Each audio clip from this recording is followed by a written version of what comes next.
ओम श्री मात्रे नमः। अब हम पंचम आवरण में आ चुके हैं। जो पांचवा चक्र है श्री यंत्र का, इसका नाम है सर्वार्थ साधक चक्र। और इसका अर्थ हो गया कि यहाँ पर जो साधक है उसके सभी उद्देश्यों की पूर्ति होती है। आत्मबोध होना, जो पुनर्जन्म का एक चक्र है, उसको समझना, उससे बाहर निकलना, और जो परम पुरुषार्थ है मोक्ष, उसकी तरफ और आगे बढ़ना। तो ये सारी चीज़ें होती हैं इस वाले चक्र में। तो इस आवरण का स्वरूप कैसा है? ये आवरण बना हुआ है 10 त्रिकोणों से मिलकर के, मतलब कि 10 ट्रायंगल्स हैं इसमें। और इसे हम बहिर्दशार भी कहते हैं। बहिर्दशार क्यों? क्योंकि जो इसके बाद वाला आवरण है, छठा आवरण, उसमें भी 10 त्रिकोण हैं, उसमें भी 10 ट्रायंगल्स हैं। तो उसे हम अंतर्दशार कहते हैं क्योंकि वो अंदर की तरफ है।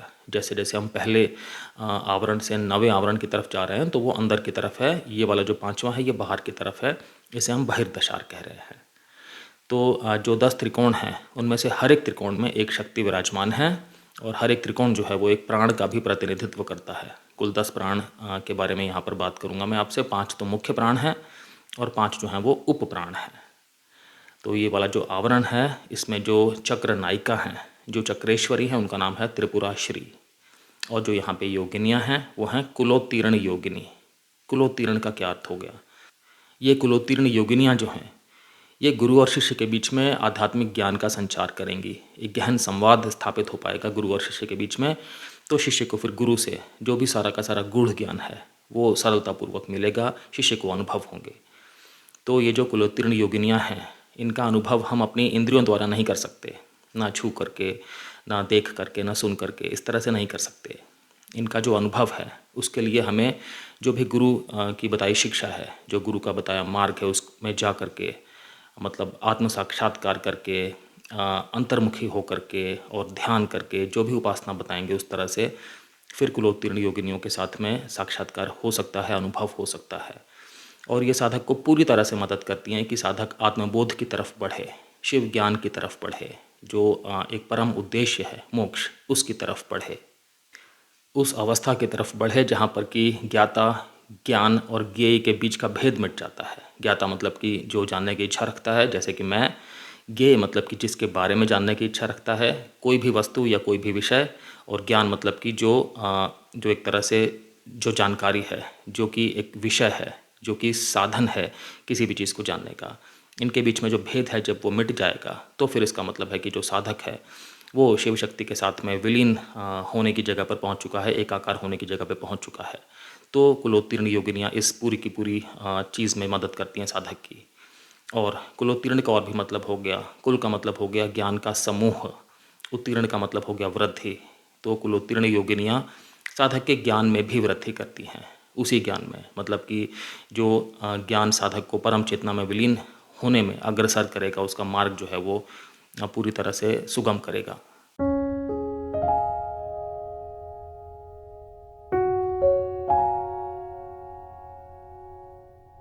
तो इस आवरण में जो 10 देवियां हैं, जो 10 शक्तियां हैं, उनके नाम इस प्रकार हैं: सर्व सिद्धि प्रदा देवी, सर्व संपद प्रदा देवी, सर्व प्रियंकरी देवी, सर्व मंगल कारिणी देवी, सर्व काम प्रदा देवी, सर्व दुख विमोचिनी देवी, सर्व मृत्यु प्रशमनी देवी, सर्व विघ्न निवारणी देवी, सर्वांग सुंदरी देवी और सर्व सौभाग्यदायिनी देवी। इन देवियों की उपासना पूर्व दिशा से शुरू करते हैं और एंटी क्लॉकवाइज जाते हैं, मतलब वामावर्ती क्रम में जाते हैं, और प्रत्येक त्रिकोण में एक देवी विराजमान है। इसके जो पहले के आवरण थे वो सब स्थूल स्तर पे काम कर रहे थे। इस आवरण में जो देवियां हैं वो सूक्ष्म स्तर पे साधक को आशीर्वाद दे रही हैं और प्रदान कर रही हैं। तो जो भी देवियों के नाम हैं उसी अनुसार आप समझ सकते हैं कि साधक को किस प्रकार के आशीर्वाद मिल रहे हैं।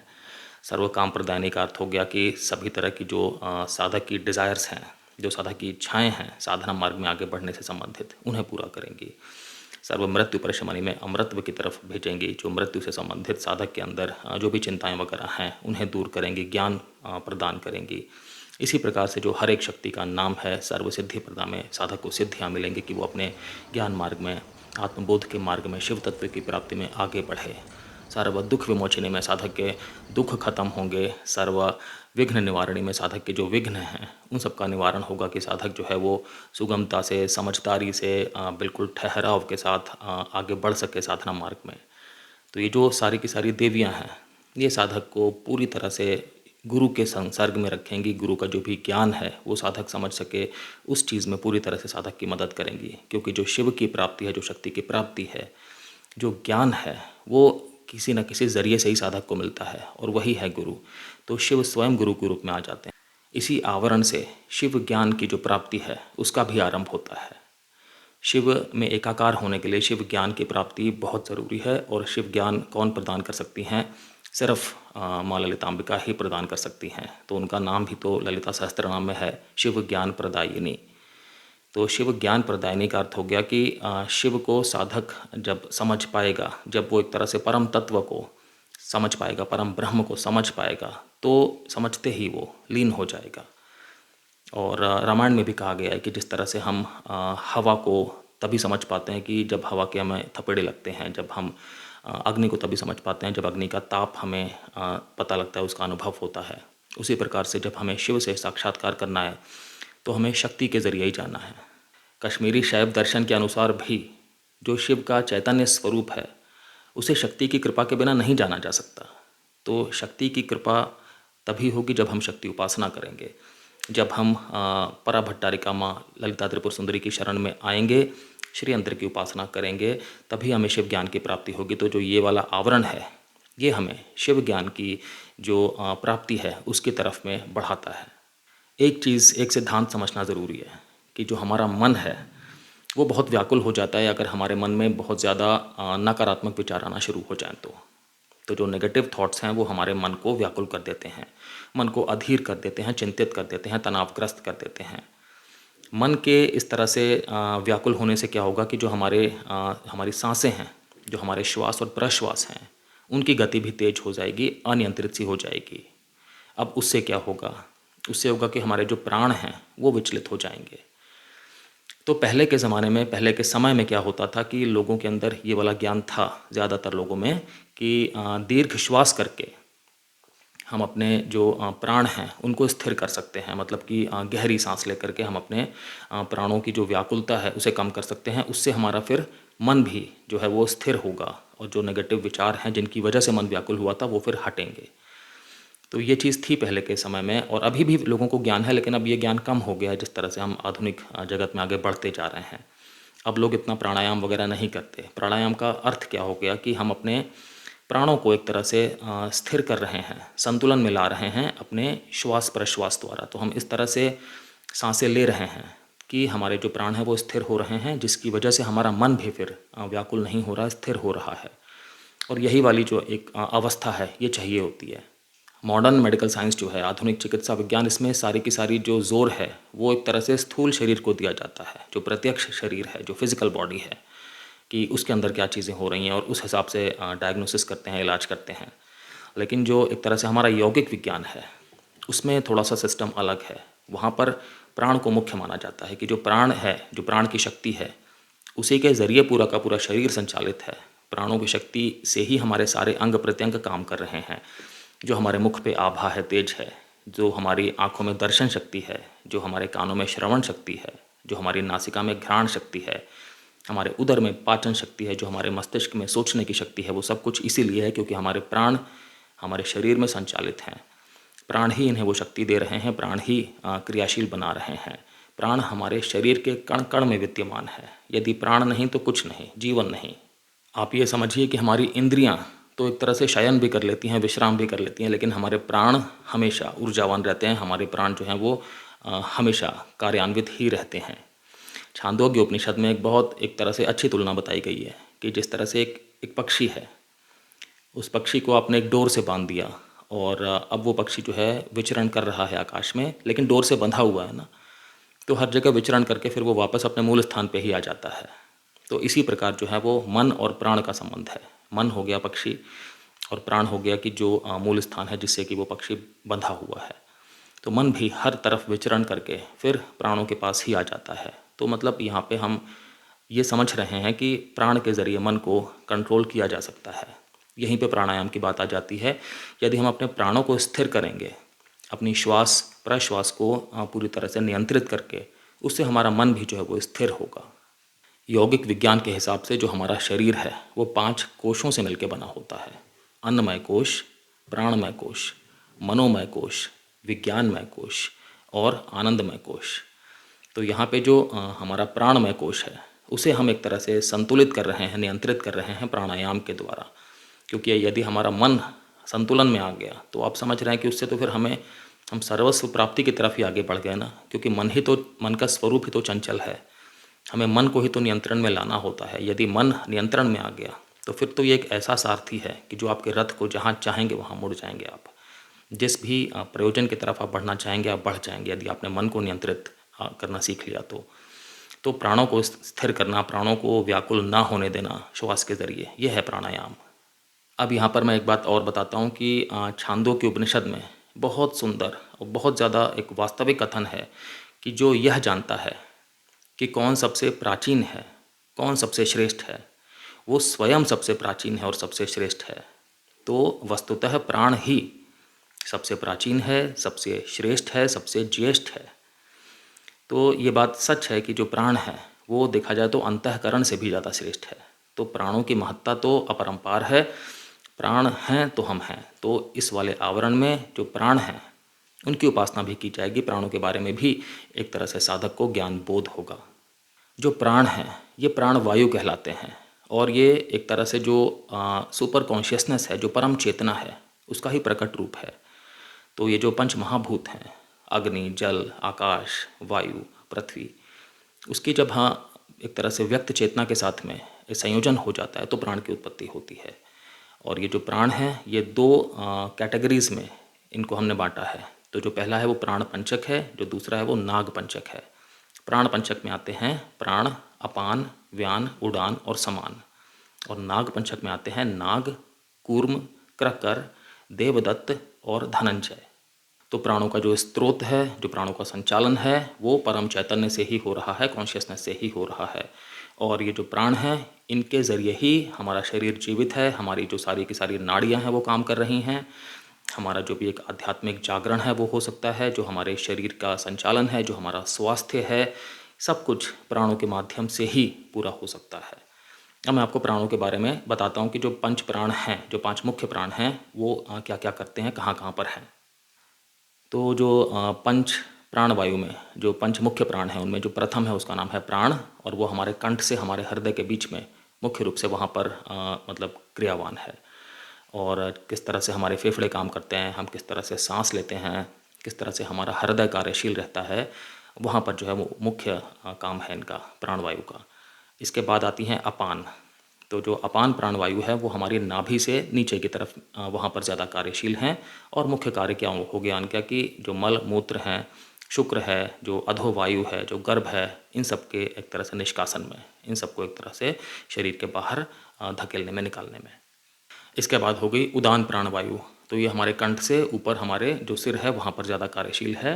कार्य वही हो गया कि जो हमारा मुखमंडल है, जो हमारा मस्तिष्क है, वहाँ पर सारी आभा, तेज शक्ति, जो हमारी नेत्र शक्ति है, जो हमारी श्रवण शक्ति है, वो सब कुछ, जो हमारी पिट्यूटरी ग्लैंड है, हमारी पिनियल ग्लैंड वगैरह है, उन सब का ठीक से, जिस तरह से हम मतलब वाणी हमारी आ रही है, इन सब चीज़ों का ठीक से निर्धारण करना, ठीक से संचालन करना, शक्ति प्रदान करना। इसके बाद है समान प्राणवायु।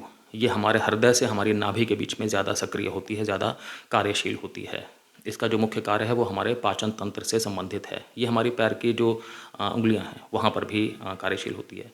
तो एनीवे इसका जो मेन कार्य है वो हमारे जो जठराग्नि है उससे संबंधित हो गया। जो हमारे पाचन तंत्र में सारे अंग हैं, जो हमारा आमाशय है मतलब पेट, अग्न्याशय है मतलब हमारा पैंक्रियाज, जो हमारा लीवर है मतलब यकृत, इन सबको शक्ति प्रदान करती है, इन सबको कार्यशीलता प्रदान करती है। तो जिस तरह से जो हम भोजन ग्रहण करते हैं वो छोटे छोटे कणों में टूटता है, फिर वो सारे के सारे कण जो हैं वो एक तरह से एब्जॉर्ब होते हैं, डाइजेस्ट होता है खाना, और उसमें से जो भी एक अच्छी चीज़ें हैं जो खाने के अंदर न्यूट्रिएंट्स हैं, उनसे जो एक तरह से वेस्ट पदार्थ हैं उनका अलग होना, मतलब कि जो अपशिष्ट पदार्थ हैं वो जब अलग हो जाते हैं पोषक पदार्थों से, उस वाली पूरी प्रक्रिया का संचालन करना, ये सब जो कार्य है वो इस वाली वायु का है, प्राणवायु का। अगली प्राणवायु है जिसका नाम है व्यान। ये हमारे पूरे के पूरे शरीर में ही व्याप्त है और इसका कार्य भी इसी तरह से हो गया कि हमारे शरीर का पूरा का पूरा संचालन करना। तो जो हमारा ब्लड है, मतलब हमारा जो सर्कुलेटरी सिस्टम है, रक्त प्रवाह, उसका नियंत्रण करना, जो हमारे शरीर के अंदर मांसपेशियां हैं उनका ठीक से संचालन करना, जो हमारा स्केलेटल सिस्टम है, मतलब हमारी जो बोन्स हैं, अस्थियां, जो हमारे जॉइंट्स हैं, मतलब संधियां, उन सब का ठीक से निर्वाह करना, संचालन करना। साथ साथ में जो हमारा शरीर है उसका पोषण करना, शरीर का मेंटेनेंस रखना, जो हमारे शरीर के अंदर अलग अलग यौगिक क्रियाएं होती रहती हैं, अंदर अलग अलग किस्म के पदार्थ बनते रहते हैं जिससे हमारे शरीर का पोषण हो, जो हमारे शरीर के अंदर टूट फूट होती है उन सब चीज़ों की जो कोशिकाएं हैं वो मरम्मत करती रहती हैं। तो सारे के सारे कार्य शरीर के अंदर जो एक बिल्कुल सुनियोजित तरीके से चल रहे होते हैं, तो व्यान प्राणवायु का वहाँ पर बहुत ज़्यादा महत्वपूर्ण रोल है। अब मैं 5 उप प्राणों की बात करता हूँ। तो जो प्रथम है उसका नाम है नाग। तो इसका कार्य हो गया कि जिस तरह से हमें जो डकार वाली चीज़ आती है जिसे हम इंग्लिश में बेल्चिंग भी कहते हैं। उसके बाद हो गई कूर्म। तो कूर्म का कार्य हो गया कि जिस तरह से हम अपनी पलकें झपकते हैं, वो वाला कार्य हो गया कूर्म नाम की प्राणवायु का। उसके बाद हो गया क्रकर। तो जिस तरह से हमें भूख लगती है, जो हमें भूख का एहसास होता है, वो वाला कार्य हो गया। उसके बाद प्राणवायु हो गई जिसका नाम है देवदत्त। तो जब हम बहुत ज़्यादा थक जाते हैं, थकान का अनुभव होता है, जब हमें जम्हाई वगैरह आ रही होती है, ये वाला कार्य हो गया इस वाली प्राणवायु का। और उसके बाद है धनंजय। धनंजय प्राणवायु का कार्य हो गया कि हमारे शरीर के अंदर जब विभिन्न क्रियाएं हो रही होती हैं अंदर ही अंदर, तो अलग अलग तरह की ध्वनियाँ भी पैदा हो रही होती हैं, वो वाला कार्य है धनंजय प्राणवायु का। और जब व्यक्ति की मृत्यु हो जाती है तो धनंजय प्राणवायु तुरंत ही देह से बाहर नहीं निकल जाती, बल्कि मृत शरीर में जब टूट फूट पैदा होना शुरू हो जाती है तो फिर ये वाला कार्य जो धनंजय प्राणवायु का संचालित किया हुआ होता है, और उसके बाद फिर धनंजय प्राणवायु जो है वो खोपड़ी के रास्ते फिर बाहर निकल जाती है मृत शरीर से। इस आवरण में जो 10 त्रिकोण हैं, इनका संबंध विष्णु जी के, भगवान विष्णु के 10 अवतारों से भी है, और विष्णु जी की जो 10 कलाएं हैं उनकी भी उपासना इस आवरण में की जाती है। इन कलाओं के नाम होते हैं जरा, पालिनी, शांति, ईश्वरी, रति, कामिका, वरदा, ह्लादिनी, प्रीता और दीर्घा। और इस आवरण का जो वर्ण है, जो रंग है, वो हो गया रक्त वर्ण, या मतलब कि लाल रंग। इस आवरण की जो सिद्धि हैं वो है वशित्व सिद्धि। ये जो है वो नाम और रूप के जगत को आत्मा में लीन कर देती हैं, और ये तभी हो सकता है जब दीक्षा संस्कार हो गुरु के द्वारा। साथ साथ में ये जो आवरण है इसमें जो मुद्रा शक्ति हैं वो हो गई सर्वोन्मादिनी मुद्रा शक्ति। ये जो सर्वोन्मादिनी मुद्रा शक्ति हैं ये अत्यंत अभिलाषा का सूचक है, अत्यंत अभिलाषा का प्रतीक है। कि जिस प्रकार किसी घर में यदि आग लग जाए तो जो घर का मालिक है वो बिल्कुल चला जाता है उस जलती आग में भी, कि अपना जो धन धान्य है, जो अपने अंदर जो भी परिवार है उनको बचाने के लिए बिना प्राणों की परवाह किए बस अंदर चला जाता है किसी भी तरह से, कि मैं बचा लूँ जो भी मेरे को प्रिय है, जो भी मेरे लिए बहुत ज़्यादा ज़रूरी है, मुझे कीमती है। उतनी जो तीव्र अभिलाषा होती है तो वो जब साधक में आती है, जब साधक जो है वो अत्यंत अभिलाषा से मतलब कि ओतप्रोत हो जाता है, तो फिर उसे शिव ज्ञान की तरफ आगे बढ़ने के लिए गुरु का अन्वेषण होता है, और फिर गुरु द्वारा ज्ञान की प्राप्ति होती है। तो इस वाले आवरण में ये वाली जो है ये प्रमुखता है कि यहाँ पर जो शिव ज्ञान प्रदायिनी वाली चीज़ है कि शिव का ज्ञान होगा, तो जो परम उद्देश्य है आत्मबोध का ज्ञान होना, मोक्ष की तरफ बढ़ना, मतलब मोक्षाभिलाषी हो जाना, शिव ज्ञान की तरफ तत्पर हो जाना, तो इस तरफ जब जो साधक है वो आगे बढ़ेगा तो उसकी पूरी तरह से हैं जो देवियाँ उसे आशीर्वाद देंगी, और देवियाँ उसे हर तरह से ज्ञान प्रदान करेंगी गुरु के माध्यम से, गुरु के मार्ग से।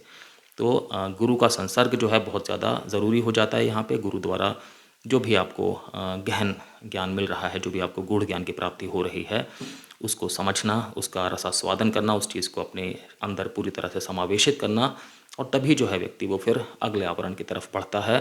फिर धीरे धीरे जो है वो जो नवम आवरण है वहाँ पर बिंदु की तरफ में साधक जो है वो आगे प्रस्थान करता है।